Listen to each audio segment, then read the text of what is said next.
ગુંડો કાપે છે કારણ કે બહુ મોટો થઈ ગયો છે એટલે આમાં નહીં કાપો છો ગુંડો? કેમ કાપો છો? એવું છે તો કેટલા બધા છે તો આજે મરપા એ ગુંડો કાપી નાખ્યો છે અને છે કારણ કે ઉપર બહુ ઊંચો થઈ ગયો ને અંબાઈ નહીં ગુંડા એ હાથ કાપી નાખીને એટલે ગુંડા અંબાઈ જાય. મોટા મોટા ગુંડા છે જો તમે ન જોઈએ ને એવા ગુંડા છે મોટા મોટા બગા. તે ખાધા શાકશું ગુંડા કેવા લાગ્યા? હે મસ્ત લાગ્યું. હેલો યુટ્યુબ ફેમિલી, જય માતાજી, જય હિન્દ, જય શ્રી રામ. તો સ્વાગત છે આપણા નવા બ્લોગમાં. ને કેમ છો તમે બધા મિત્રો? બધા મજામાં થશે તો હું મજામાં છું. તો અત્યારે તો આપણે દુકાને આવી ગયા છે ને બ્લોગ ચાલુ કરી દીધો છે અને અહીંયા આપણે છે ને ગાડી પડી છે જો મસ્ત કેવી. અને કામકાજ એમાં એવું છે આજે કે એક વસ્તુ તમને દેખાડું. અહીંયા આપણે પાણી દોર ભરેલી છે જો શું કામ ભરેલી કમેન્ટ કરી દેજો શું કામ પાણી દોર ભરેલી હોય અહીંયા. કારણ કે આમ છે કુલરમાં પાણી નાખવાનું હોય અમારે એ આટલું આપણે છે ને ના દોર મૂકી છે. અને અહીંયા આપણે મારા પપ્પા અત્યારે તો ગુંડો કાપે છે કારણ કે બહુ મોટો થઈ ગયો છે એટલે આમાં નહીં દેખે કંઈક. જો કાપે જો કુવાડી મારે છે કારણ કે એમાં એવું છે કે આમાં પ્રકાશ પડે સૂર્યદાદા પડે છે એટલે થોડોક છે ને બહુ ન દેખાય પાણી તો ઉપડે કારણ કે એમાં દુકાન છે એટલે બહુ પાણી તો ન થાય. તો આપણે ધીમે ધીમે જઈ શકીએ ધીમે ધીમે અને તમને દેખાડો ગુંડો કાપતા જો. તો આ ગુંડો કાપે છે. પપ્પા કેમ કાપો છો ગુંડો? કેમ કાપો છો?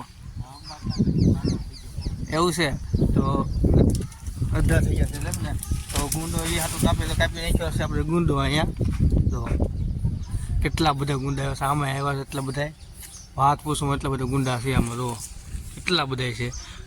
તો આજે મરપા એ ગુંડો કાપી નાખ્યો છે અને જો મસ્ત આવો ગુંડા. તો આ બધાને આપણે આપી દઈશું આજુબાજુને. અને ગુંડા પાકી બહુ ગયા છે અને કાપવાનું એ જ કારણ છે કારણ કે ઉપર બહુ ઊંચો થઈ ગયો ના અંબાઈ નહીં ગુંડા એ હાથ કાપી નાખીને એટલે ગુંડા અંબાઈ જાય ને બીજા પછી આપણે થઈ જાય એ પાછા ખાઈશું. પપ્પાને મેં એક સૂચન કરી હતી કે કાપાય નહીં એમ કીધું હતું. મેં એમ કીધું એક હોટી લેવાય લાંબી અને આગળ એવું ગુંડા કાપી નાખે ને એવું કાંઈક સાધન બાંધી દેવાય અને પછી છે ને એને ગુંડા કાપી ઓલું જોતા હોય ને એમ લઈ લેવાય એવું મેં કીધું. પણ પપ્પા કે એમ નથી કરવું બહુ વધી ગયો છે બહુ મોટો થઈ ગયો છે કે એ હાટું આપણે કે કાપી નાખી બાનો થોડોક કપાઈ જાય ટૂંકો થઈ જાય એટલે કે બહુ વાંધો ન હોય એ હાટું કાપી નાખે. બાકી જો એને મેં એમ જ કીધું કાપવાની જરૂર નથી આપણે ખોટી બોટી બાંધીને કે એવું ધારદાર હોય એટલે કપાઈ જવું કાપી જેટલા ગુંડા આવ્યા એટલા ગુંડા આપણે લઈ લેવાના બાકી પછી એમને રહેવા દેવાનો એવું કીધું. પણ ન મહિના પછી શું કરવું આપણે કે ના તો ન પડે મેં કીધું કાપી નાખો. કાપી નાખ્યો ગુંડા પાકવા માંડ્યા છે ત્યારે ઉષા બહુ થઈ ગયા આંબી જ ન પી આપણે ગુંડા અમુક પાકી નીચે પડવા માંડ્યા એમ ખાધા છે બહુ મતલબ ગુંડા એક વખત પાકી ગયેલા હોય ને ખાઈજો એક નંબર ગુંડા છે એક નંબર છે ને. જો અમે સાક્ષી બેન છે ગુંડા લઈને આવી ગયા છે જો કેવાય પાકા જો કવડા મોટા મોટા ગુંડા છે જો તમે ન જોઈએ ને એવા ગુંડા છે મોટા મોટા બગા. તે ખાધા શાકશું ગુંડા કેવા લાગ્યા? હે મસ્ત લાગી ને ગુંડા. જો તો સાક્ષી બેન આ ખાવો તો ગુંડો તો લઈ લે હો. તો અમે સાક્ષીબેન ગુંડો આખો ખાઈ ગયા જો એ કાઢ્યો બાયપાસ જો. તો એ શું લેવા આવ્યો તમે? માવો લેવા આવી ને? તો અહીંયા તો કામ બહુ કરે અમારે સાક્ષીબેન. કામની તો ના જ ન પડે ગમે એટલું કામ કરી લે. હા એક ચાંદ ખાવો હે જો ગુંડો ખાવાનું ધોઈ દેવી આપણે અહીંયા ઘરમાં કેવો ખબર ધોવાનું જો એ ધોવાઈ ગયો તો અહીંયા ગુંડો ધોઈ નહીં ગયો સારા સાક્ષી ખાઈ જાય. બોલાવે દાદા બોલાવે. તો અહીંયા અત્યારે તો પાણી પાવન બાણે છે ને આ તો અહીં રમાવી એવી જો તડકે ના પડી તો એક પાણીની બોટલ લીધી અને પાણી ભરશે. અહીંયા તો કેવા નખરા કરે તો પાણી ભરે છે બોટલ. એ ક્યાં નાખવાની છે પાણી બોટલ? હે તો એ તો બધા વૈના કરશે અને કામકાજ એવું છે.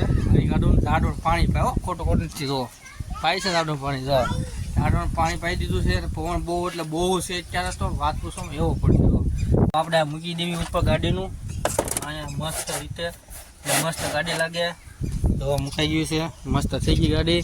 અને બસ હવે આપણે કાંઈ સાફ સફાઈ કરવાની છે થોડીક કે આપણે બેહવાનો ઓટો છે ત્યાં જો સાફ સફાઈ થોડુંક સાસી બે કે બધું ધોયું એ હાટ થોડુંક સાફ સફાઈ કરી નાખી. એ ખાઈ નહીં એટલો તો ધોરે છે બહુ એટલે બહુ, એટલે આપણે થોડુંક સાફ સફાઈ કરી નાખીએ એટલે વાંધો નહીં. અને સાફ સફાઈ બધું કોઈક આવ્યું હોય આપણે ગ્રાહક બરાબર તો બેહવું હોય તો બેસી શકે અને ગોબરું ન લાગે એ હાટો આપણે સાફ કરી નાખીએ બધું. અને સાક્ષી બેન તો બહુ એટલે બહુ હોય ને એટલે વાત પૂછવું એટલું પાણી ધોઈ નાખ્યું કેટલું બધું બગાડ નાખે. આમાં એક ગોળો હોય ને આખો તો એક દિવસ હાલતો નથી. નામ છે જો મોઢું આવી ગયા છે, બાપુ આવી ગયા છે અને ઉડે દુકાનો આવી જાય પછી સાફ સફાઈ બહુ કરવી પડે એ હાટું.